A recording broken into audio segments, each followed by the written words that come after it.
No one in the village of Ashford Hollow had ever seen the Duke of Ravenmoor up close, not truly.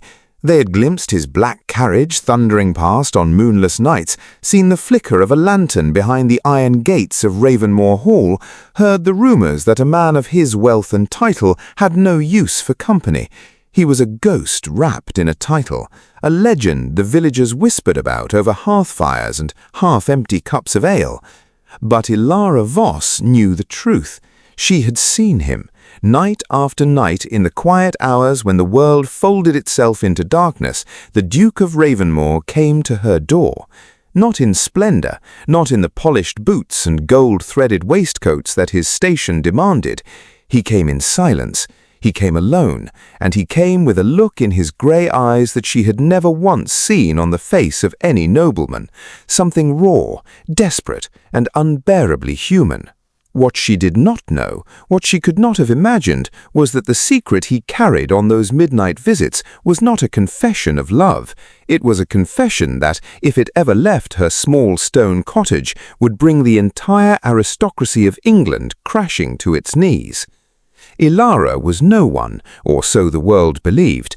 The daughter of a village apothecary who had died in debt, she lived in a modest cottage at the edge of the Ashford estate, surviving on her skill with medicinal herbs and the quiet dignity she refused to surrender, no matter how difficult life became. She was 23, with dark eyes that read people the way scholars read Latin, precisely and without mercy. Her neighbours liked her, the local gentry ignored her, and the Duke of Ravenmoor had, until 6 weeks ago, never known she existed. The first night he appeared at her door, she had thought him a common traveller in distress. He was rain-soaked, his coat thrown open, breathing as though he had been running. She had offered him warmth and a tincture for what she assumed was fever. He had accepted both without a word of explanation, sat before her fire for exactly 40 minutes, and then disappeared into the darkness without so much as offering his name. It was only the following morning, when the stable-boy mentioned the black horse with the silver Ravenmoor crest grazing at the edge of the south field, that Ilara understood who had sat in her small wooden chair, warming his hands at her hearth. He came back the next night, and the night after that, and the night after that. By the third week, she had stopped pretending she wasn't waiting for the sound of his footsteps on the path. His name was Edmund Calder, the 5th Duke of Ravenmoor, and he was, by any society standard, an exceptional match. Handsome in the severe, angular way of men who had never had to soften themselves for anyone, wealthy beyond calculation, descended from a line that stretched back 3 centuries.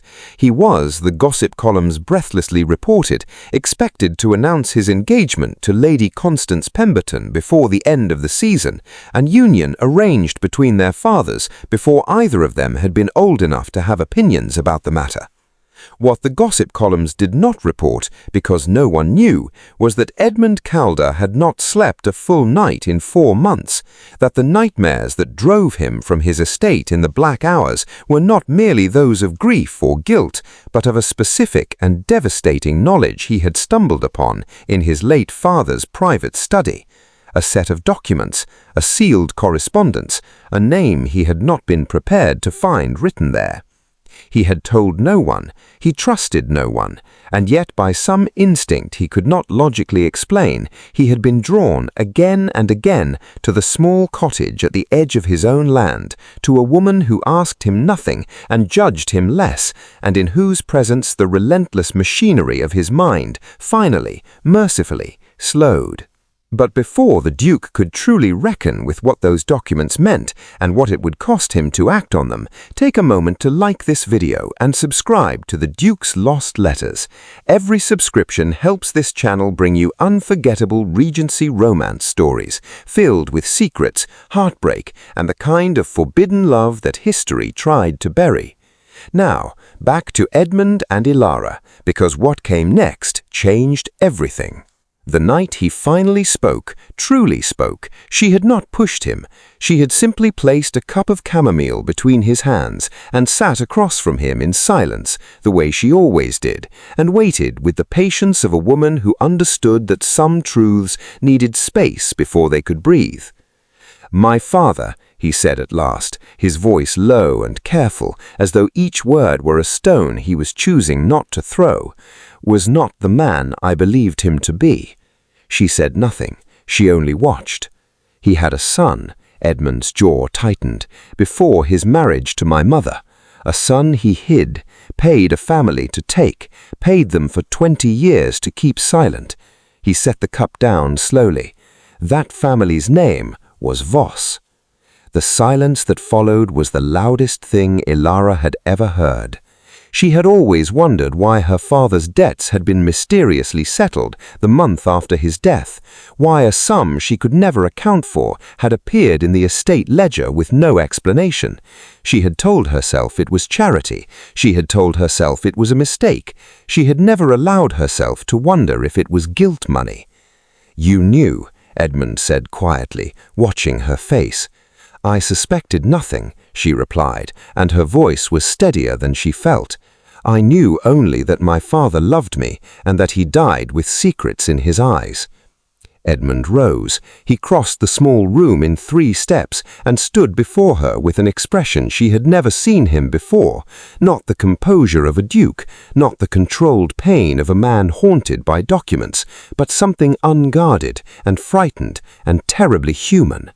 "If this becomes known," he said, "you are the daughter of my father's firstborn son.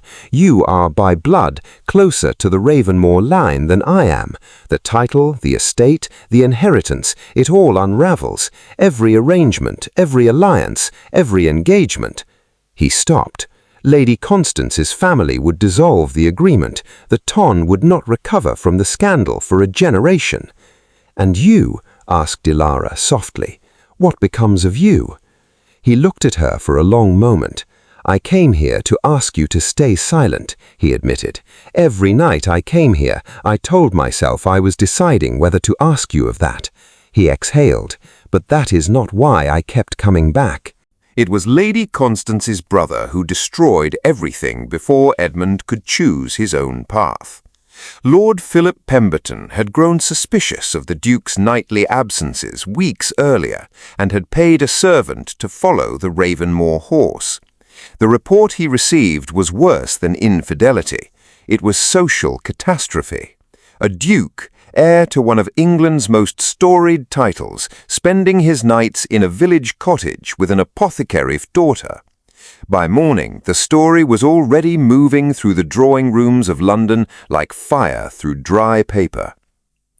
Lady Constance called for the dissolution of the engagement herself, publicly, pointedly, and with the kind of glacial dignity that the Ton admired, even as it destroyed Edmund's reputation. Lord Philip Pemberton stood before a gathering of peers and questioned, loudly and in explicit legal terms, whether the Duke of Ravenmoor was fit to hold his title at all, given his apparent disregard for the obligations of his station. Edmund heard about it from his solicitor. He read the letter standing in the entry hall of Ravenmoor Hall, the morning light falling through the tall windows, and he felt, beneath the humiliation and the outrage, something he had not expected: relief. He arrived at Ilara's cottage at midday, not at night, not in secret, not alone. He arrived in his best coat, in his ducal carriage, with his solicitor beside him, and a formal document bearing the Ravenmoor seal. He knocked on her door like a man who had finally stopped running. When she opened it, she looked at him with those dark, reading eyes and did not seem surprised. "I have decided," he said quietly, "that the truth is not my enemy. And I have decided that I am done with arrangements that have nothing to do with my heart." The document he placed in her hands was a legal recognition of lineage, not a claim for her, but a record, an acknowledgement that her father's blood and hers was honorable, that no Ravenmoor seal would be used to erase it. "This does not answer every question," he admitted, "and it will not make society kind to either of us." "I have never required society's kindness," she said. He smiled, a rare, quiet thing that transformed his face entirely. "No, I have noticed that about you." They were married the following spring in the small stone chapel at the edge of the Ashford estate, with more whispers than blessings surrounding them. The tun declared it beneath him. His mother wept for a fortnight. 3 titled families rescinded their invitations to Ravenmoor Hall entirely. Edmund did not seem to notice, or rather, he noticed, and he chose Ilara anyway, the way a man chooses the thing he cannot afford to lose over the thing he was only ever expected to want. On their wedding night, she found a letter on the writing desk in the room that was now theirs. It bore her name in handwriting she did not recognize. Inside, in a shaking elderly script, was a confession from her grandfather, Edmund's father's eldest steward, confirming every truth the documents had held. At the bottom, a single line: "Forgive us for the silence. You were always meant to know." Ilara folded the letter carefully and placed it in the small cedar box where she kept the things that mattered most. Then she walked to the window where her husband stood, looking out over the moonlit grounds of Ravenmoor Hall, and she took his hand, and neither of them spoke for a long, quiet moment. Some truths, it turns out, do not destroy the people they find. Sometimes, if those people are brave enough, they become the very foundation on which something lasting is finally built. If you loved this story of hidden bloodlines, forbidden midnight visits, and a love that refused to stay buried, please subscribe to the Duke's Lost Letters and share this with someone who can't resist a Regency romance filled with secrets and second chances. Until next time, some love stories are too powerful to remain buried.